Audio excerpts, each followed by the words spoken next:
Като го каже сега момента, съдията може да му отговори. Аз имам. Добре. Скажи, аз ли ще кажа? Казвай какво. Имам един канар там. Предпоследния ли беше? С най-хубавия тембър, който е. Жълът е една. 5 точки на тембър и на петия. Да. Що на кучия му е дадено 2 точки? Съдята иска да отговори. Какво да питате? Защо на кучия му е дадено 2 точки? Кой пита? Кой пита? Отговори сте към техния отговори. Не има значение. Не съм. Той е пита, има ли някакви въпроси? Изкоментирай. Ако искате, Може да каже не искам. Аз сега Илана тук да направиш един отговор. Също съм поставил тази оценка. Илана микрофона, да. Не се чувам. Илана, само го бавнеш. Само малко еко. Този канал доста добре си го спомням аз. Кучията имаше доста занижено изпълнение. Прилична фонетика, но на фона на песента изпълнението беше тихо, приглушено и не толкова отчетливо, колкото останалите строфи, примерно като лабаджи, като спигочи, които много добре ги разви. Кучията беше така приглушена, леко под сурдинка изпълнена. Затова птицата със сигурност получава наказание, независимо от пълното изпълнение на тази строфа.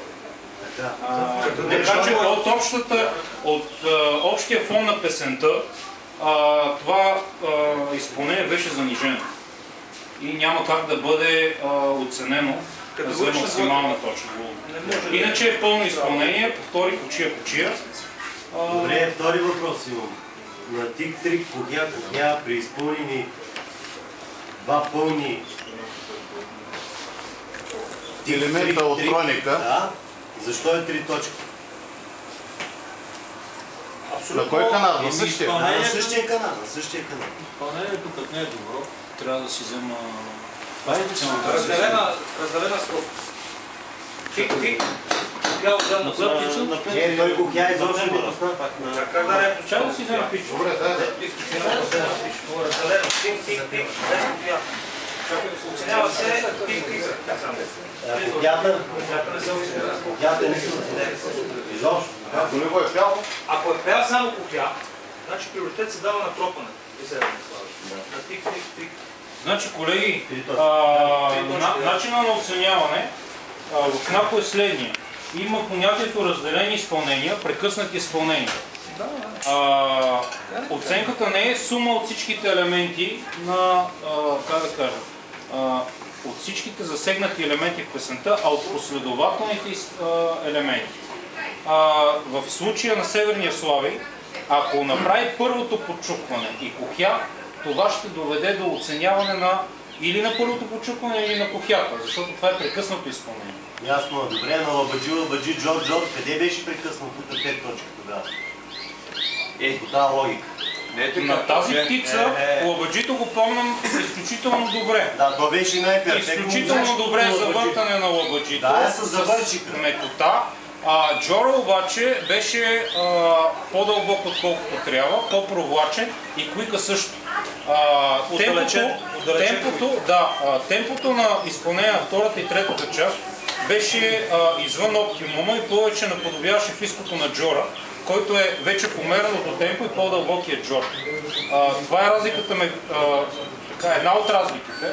Разбира се, има разлика в звучението на Джора при лабаджито и при фиското, но това е една от отличителните неща.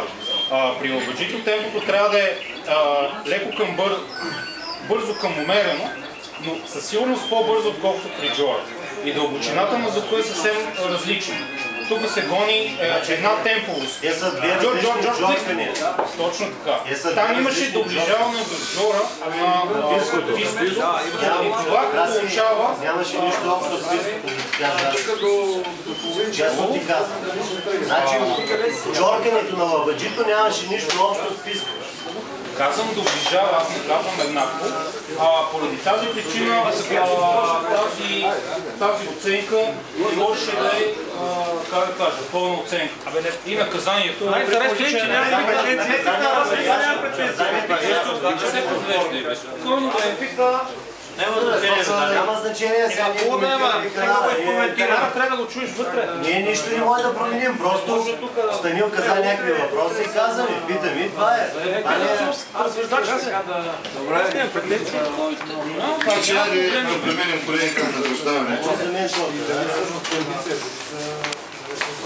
На първо място с 63 точки Петко, моля, заповядай.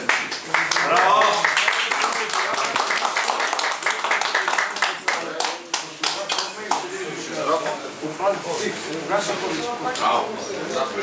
На второ място, също с 60 точки, 62 точки, Петко, пак си ти. Браво!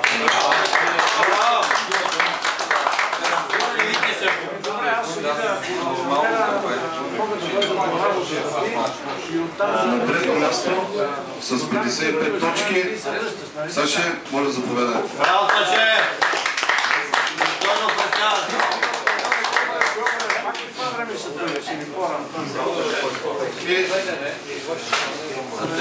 Уважаеми приятели, наградата за тембър с 62 точки печели канала на Петко.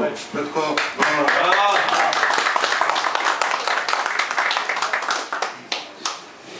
Ами това е. Мерси много за уважението от всички.